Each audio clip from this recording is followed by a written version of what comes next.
வணக்கம் ஐயா. வணக்கம். செவிச்செல்வம் என்கின்ற இந்த நிகழ்வினூடாக உங்களை சந்திப்பதில் மகிழ்ச்சி. இம்முறை ஒரு வித்தியாசமான கேள்வியை உங்களிடத்திலே கேட்க வேண்டும் என்று மனம் விரும்புகிறது. இந்த வேற்றுக்கிரகவாசிகள் என்று அது பற்றிய செய்திகள் எல்லாம் நிறைய மிக அண்மை காலமாக வெளிவந்து கொண்டிருக்கின்றன. இந்த வேற்றுக்கிரகவாசிகள் தொடர்பான செய்திகள் நம்பத்தகுந்தனவா?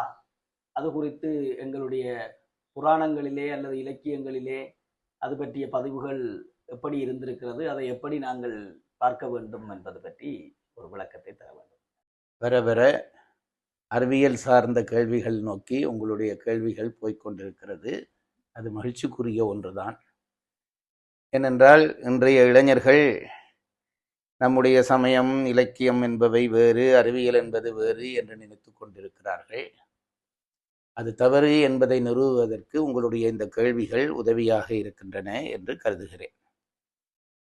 வேற்றுக்கிரகவாசிகள் பற்றிய செய்திகள் இன்றைக்கு பரவலாக அடிபட்டு வருகின்றன. ஏலியன்ஸ் என்று ஆங்கிலத்திலே அதை சொல்லுகிறார்கள். பரவலாக இன்றைக்கு, அதுவும் இந்த நூற்றாண்டு தொடங்கிய பிறகு பரவலாக அது பற்றிய செய்திகள் வேகமாக அடிபடத் தொடங்கி இருக்கிறது. கற்பனையாக இல்லாமல் நிஜமாகவே தொடங்கி இருக்கிறது. அண்மையிலே நடந்த அமெரிக்க தேர்தல் ஒன்றில் போட்டியிட்ட, ஜனாதிபதியாக போட்டியிட்ட பில் கிளின்டன் அவர்களுடைய மனைவி அவர்கள் தான் ஆட்சிக்கு வந்தால் கட்டாயமாக இந்த வேற்றுக்கிரகவாசிகள் பற்றி இதுவரை அமெரிக்கா தெரிந்து வைத்திருக்கக்கூடிய ரகசியங்களை வெளியிடுவேன் என்று சொல்லி தேர்தல் பிரச்சாரம் செய்தார். அந்த அளவுக்கு இந்த செய்திகள் முக்கியமான செய்திகளாக இருக்கிறது. வல்லரசு நாடுகள் நமக்கு தெரியாமல் பல அறிவியல் ரகசியங்களை ஒளித்து வைத்திருக்கிறது. ஏனென்றால் அது எல்லோருக்குமாக தெரிந்தால் தங்களுக்கான பயன்பாடு குறைந்துவிடும் என்பதற்காக அதை ஒளித்து வைத்திருக்கிறது என்று எல்லோரும் ஒத்துக்கொள்கிறார்கள். அமெரிக்கா குறித்த ஒரு பகுதியை இந்த ஆராய்ச்சிக்காக மட்டும் ஒதுக்கி வைத்திருக்கிறது என்று சொல்கிறார்கள். அந்த இடத்துக்கு ஏரியா 51 என்று பெயர் வைத்து அந்த இடத்தை யாரும் அணுக முடியாதபடி அந்த இடத்தை ஒரு ஒரு ரகசியமான இடமாக பேணுகிறார்கள்.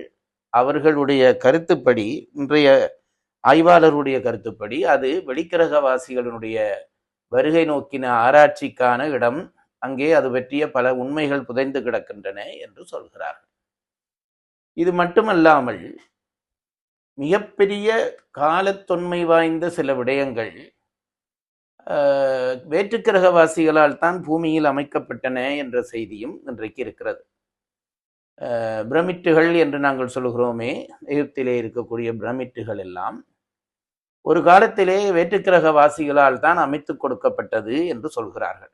அதையெல்லாம் ஆரம்ப காலத்திலே அது பழைய அரசர்களுடைய உடலை புதைக்கின்ற சமாதிகளாகத்தான் இந்த பிரமிட்டுகள் இருந்தது என்று ஒரு கற்பனை இருந்தது. அதை இன்றைக்கு மறுக்க தொடங்கி இருக்கிறார்கள். அதற்குள்ளே சில அரசர்களுடைய உடைமைகளோடு கூடிய உடல் இருந்திருக்கிறது. அதை வைத்துத்தான் ஆரம்ப காலத்திலே அதை சமாதி என்றார்கள். பிற்காலத்திலே என்ன சொல்கிறார்கள் என்றால், இந்த பிரமிட்டுகள் என்கின்ற வடிவங்கள் பிரபஞ்ச சக்தியை ஈர்க்கிற ஆற்றல் கொண்டவை. அதாவது கூம்பாக இருக்கக்கூடிய இடங்களிலே பிரபஞ்ச சக்தியை ஈர்க்கிற ஆற்றல் இருக்கிறது என்று சொல்கிறார்கள். நம்முடைய ஆலயங்களிலே ஸ்ரீ சக்கரம் என்று ஒன்றை வைத்து பூஜை செய்வார்கள். அந்த ஸ்ரீ சக்கரத்தை பார்த்தீர்களானால் படிப்படியாக வந்து மேலே ஒரு கூம்பு இருக்கும். இந்த பிரமிட் என்று சொல்கிறோமே, அதே வடிவம்தான். அது என்ன செய்கிறது? பிரபஞ்ச சக்தியை ஈர்க்கும். அது சக்தி பீடம் என்றுதான் அதை அந்த அந்த அந்த வடிவத்தையே ஸ்ரீ சக்கரத்தையே சொல்லுகிறார்கள். ஆகவே இதெல்லாம் எங்களுடைய சமயத்திலே என்றைக்கோ பதிவாக்கப்பட்டவைதான். பிரமிட்டுகளுக்கூடாக பிரமிட்டுகளை வைத்து அந்த பிரமிட்டுகளை பார்க்கிறவர்கள் சொல்லுகிறார்கள், இன்றைய நவீன பொறியியலாளர்கள் கூட அப்படி ஒரு கட்டிடத்தை கட்டுவது கடினம் என்கிறார்கள். அந்த நாடுகளிலேயே மனித முகத்தோடும் சிங்கத்தலையோடும் ஒரு வடிவம் பேணப்படுகிறது. பெரிய சிலைகள் பேணப்படுகின்றன. அவையெல்லாம் இந்த ஏலியன்ஸுடைய அல்லது வெளிக்கிரகவாசிகளுடைய வடிவங்கள் தான் என்று சொல்லுகிற முறைமை இருக்கிறது. அதுபோல நம்முடைய கடல் பகுதியிலே ஒரு முக்கோண பகுதி இருக்கிறது. அந்த முக்கோண பகுதிக்குள்ளே எந்த கப்பல்கள் சென்றாலும் அல்லது விமானங்கள் சென்றாலும் அது உள்ளிழுத்து விடுகிறது என்கிறார்கள். அந்த முக்கோண பகுதியையும் வெளிக்கிரகவாசிகளினுடைய போக்குவரத்துக்கான பகுதியாக சொல்லுகிற முறைமை இன்றைக்கு தொடங்கி இருக்கிறது. இது எல்லாம் ஆச்சரியப்படத்தக்க விஷயங்கள். அண்மையிலே சில காலத்துக்கு முன்பாக மலேசிய ஒரு விமானம் அப்படியே காணாமல் போய்விட்டது. அது இன்று வரைக்கும் தேடுகிறார்கள். ஒரு சின்ன அடையாளம் கூட அதற்கு கிடைக்கவில்லை. அது பற்றிய ஒரு கருத்து வெளிப்பாடு வருகிற பொழுதும் வேற்றுக்கிரகவாசிகளால் அந்த விமானம் உறிஞ்சி எடுக்கப்பட்டு கொண்டு போய் விடப்பட்டது என்று சொல்லுகிறார்கள்.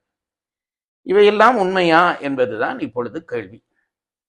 நம்முடைய சமயமும் நம்முடைய தமிழும் என்ன சொல்கிறது என்றால், இந்த உலகத்திலே உயிர்கள் வாழ்வதற்காக இறைவன் மாயையிலே இருந்து சில விஷயங்களை படைக்கிறான். அதற்கு தனு, கரண, புவன, போகம் என்று 4ஆக சொல்கிறார். ஒரு உயிர் அனுபவங்களை பெற வேண்டும். தன்னுடைய கண்மை வினைக்கேற்ப அனுபவங்களை பெற வேண்டும்.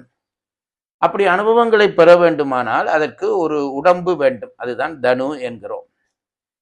வெறும் உடம்பு இருந்தால் அனுபவங்களை பெற முடியாது. அதற்கு அந்த உடம்பு அறிவான விஷயங்களை உள்வாங்கவும் செயல்படவும் கூடியதாக இருக்க வேண்டும். ஆகவே அதற்கு கண்மேந்திரியம், ஞானேந்திரியம் என்ற கருவிகள் அந்த உடம்பிலே இருக்க வேண்டும். அதைத்தான் கரணம் என்கிறோம்.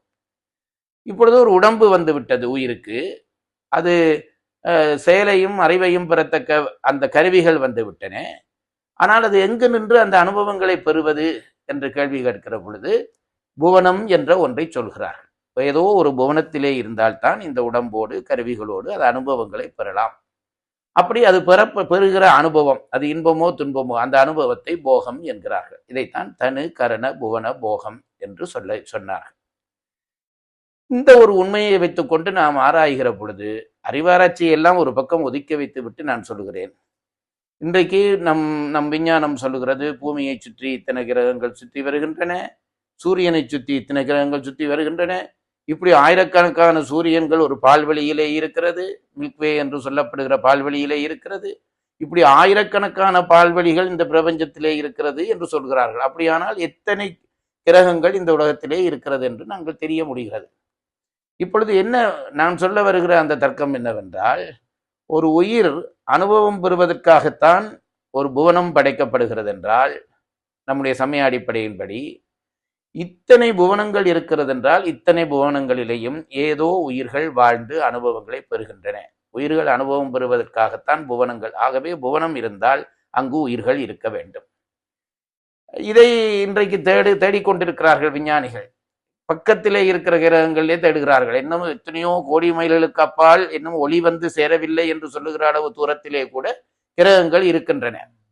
ஆகவே இந்த கிரகங்களுக்குள்ளே உயிர்கள் வாழ்கின்றனவா என்றால் நிச்சயம் வாழ வேண்டும். அப்படி இல்லாவிட்டால் ஒரு கிரகம் தோன்றியிருக்க வாய்ப்பில்லை என்பது நம் தத்துவம் சொல்லுகிற உண்மை.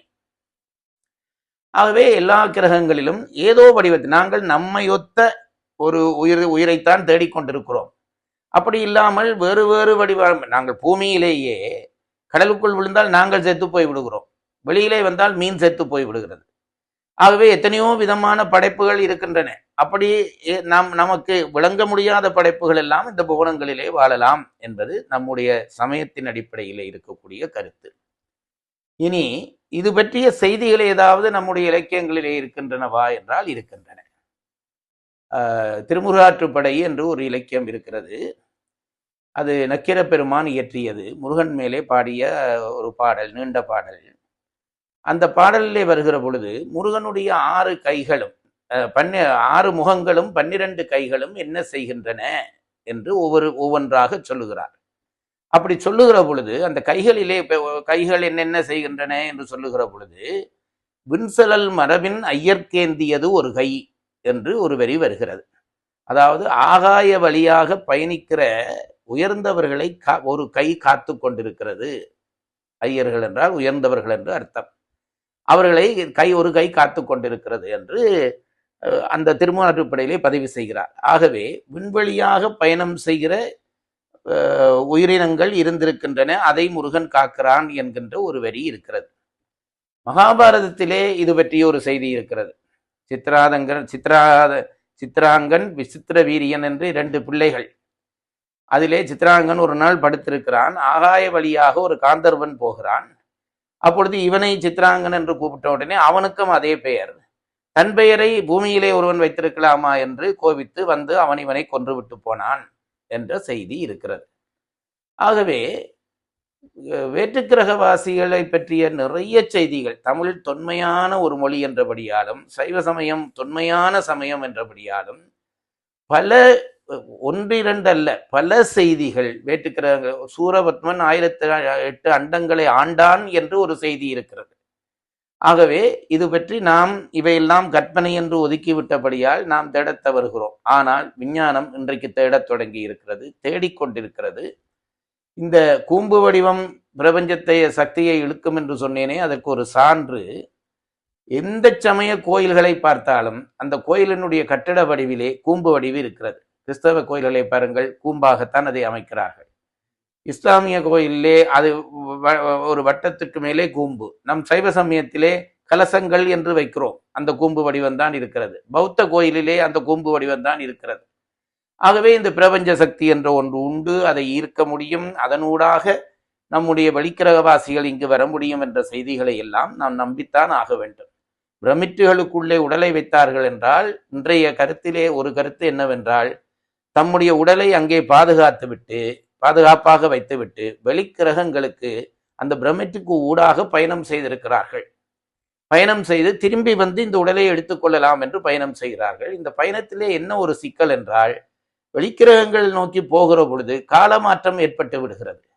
அவர்கள் கணித்த காலத்துக்குள்ளே வருவதற்கு முன்பு இங்கே பூமியிலே மாற்றங்கள் ஏற்பட்டு அந்த பிரமிட்டுகளை எல்லாம் உடைத்து விட்டார்கள் என்றுதான் கருத்திலே கொள்ள வேண்டி இருக்கிறது.